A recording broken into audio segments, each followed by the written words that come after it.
supposed to rest, and then they call all of us to come here because he decided to train. My opinion was the best decision. This is the way Mike, handled the things.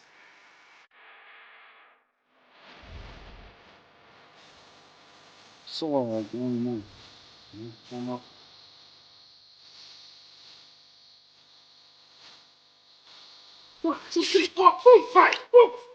Mike, by yourself there. Mike, he's done this. Que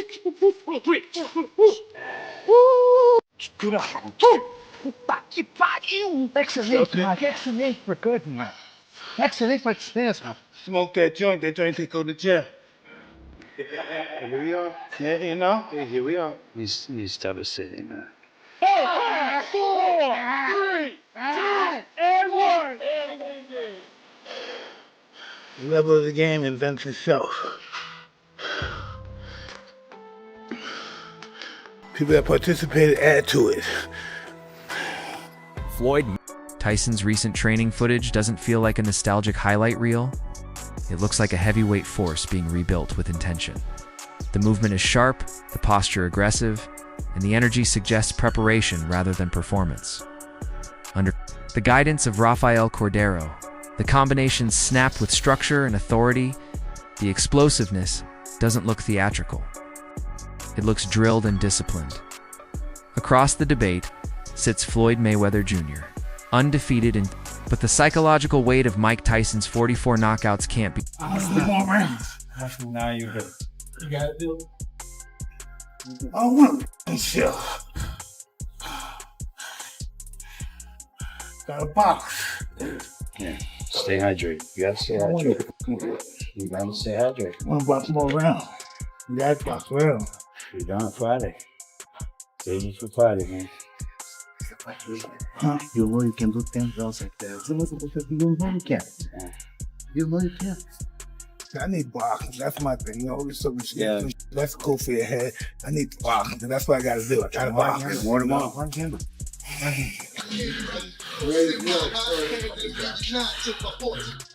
Last guy in the world you want to be on Friday? The frame, the explosiveness. Be dismissed. Power at that level isn't only physical, it lingers mentally before the first punch is even thrown. The contrast feels cinematic. Distance and detonates compact shots. Cordero's presence suggests this isn't about chaos for show, it's about controlled aggression. When legends train seriously, pride often replaces promotion. Only about a paycheck and starts revolving around identity and legacy. The idea that one perfectly timed punch from a motivated Tyson could alter everything in seconds keeps the tension alive. Then the conversation meets the calm reaction of Evander Holyfield. He casually points out the size difference. Nice one, Mike. Nice one, Mike. Zero. Zero. What's the best one? What's the best one, Coach? There you go, man. That's the best one. Zero. Put a shot. Isso. That's it. Zero. Put a shot. The contrast is almost cinematic.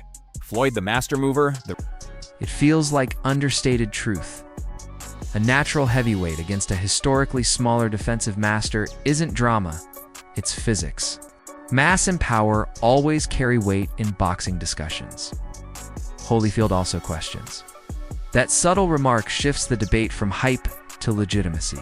Doesn't dismiss the intrigue, but he frames it through experience rather than excitement. His perspective highlights a central tension.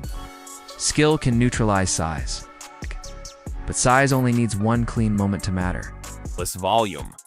Mike's just different. I've worked with some very exceptional athletes throughout my life, and they're all remarkable in their own way, but Mike's just a whole different animal. What we doing? Do one more set. Let's get 12 reps. It's the heaviest we've gone on this. So just focus on perfect form for 12 reps. 233 today. Contact for 230. 12 is all we need. I'm always at 225, 228. Up there. Lean mean. Big Lean chest. mean. 1, there we go. 2, 3, 4, good work. 8, 4 more. 9, 10, 2 more, Mike. 11, And 12. Work, Love it. Easy, First time easy. we've done that. That was easy. Yeah, it was. People will scream The tone shifts again when Ariel Helwani openly questions whether the fight is even real. That skepticism moves the conversation. From style analysis to structural uncertainty, missing details, no confirmed venue, no official timeline.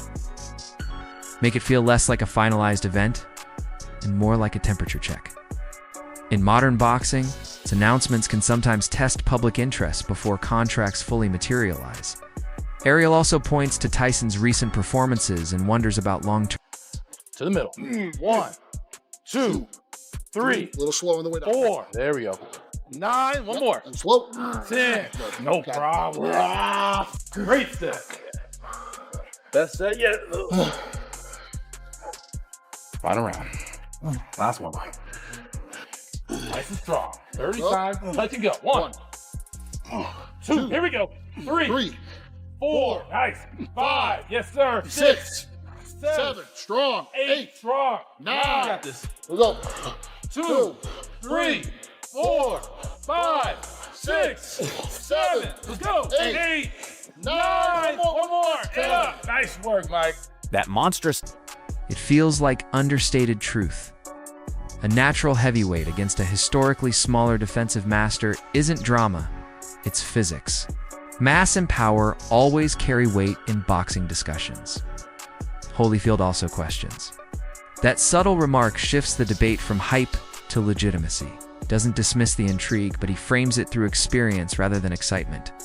His perspective highlights a central tension. Skill can neutralize size, but size only needs one clean moment to matter. I do not think it happens. I just don't think there will be enough interest. I know they have huge name value. There's zero after the last performance by Mike Tyson against Jake Paul. I don't think there's going to be interest in seeing Mike Tyson do that again.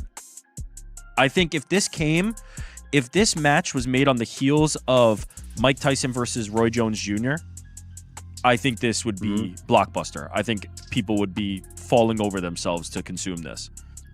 After the Jake Paul version of Mike Tyson, I don't think anybody's going to be interested. Tyson will be close to 60 by then. The tone shifts again when Ariel Helwani openly questions whether the fight is even real. That skepticism moves the conversation. From style analysis to structural uncertainty, missing details, no confirmed venue, no official timeline. Make it feel less like a finalized event and more like a temperature check. In modern boxing, its announcements can sometimes test public interest before contracts fully materialize. Ariel also points to Tyson's recent performances and wonders about long-term. Who really cares? Yeah. Like, it's not them at their highest level. It's an exhibition. Everybody will clown on it when it eventually does happen. There is a way that exhibitions can be fun. Tyson versus Roy Jones was actually like the best version of that, right? An exhibition that like I thought was exciting, delivered for the fans, but also that was so long ago for Mike Tyson. The version that we saw like against early Jake Paul, 50s. Yeah, the version that we saw against Jake Paul just can't Against do it the anymore. guy around his size too. Floyd Mayweather is not that.